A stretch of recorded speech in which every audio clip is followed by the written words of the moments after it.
السلام علیکم اکای حاجی میرزا، التماس میکنم به سوال من جواب گردانی. یک شخص با من گفت که در دنیا خوش روی ترین یوسف است، پسر حضرت یعقوب. التماس میکنم سوال را پر فهمانی. او با ما گفت 99% خوشرویی را حضرت یوسف دارد و یک حصه او را در تمام بنده های مؤمن خداوند تقسیم کرده است. حق است. حضرت یوسف به نهایت زیبا بودند، به نهایت حسن و جمال داشتند. رسول اکرم گفتند من در آسمان چهارم با یوسف رو پرو شدم شب معراج. چنان زینت داشتند، چنان زینت داشتند.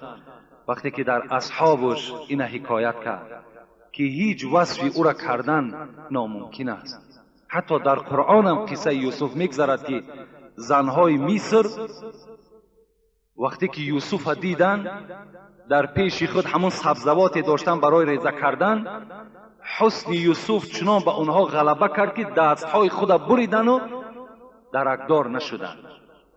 دستهای خود خونشار کردن، درکدار نشدند، زیرا که حسن یوسف دیدگی آدم یعنی تماما از هوش میرفت. لیکن یکی از حدیث های پیغمبر خدا ده، یکی از صحابه ها میگوید روز من مهمان پیغمبر بودم. شب میگد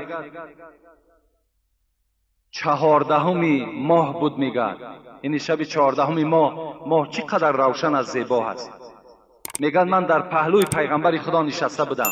پیغمبر میگد صحبت داشت، یعنی پیغمبر ما و شما. میگوید در همون خانه ای که نشسته بودیم نور پیغمبر خدا میگد همون خانه را فرا گرفته بود.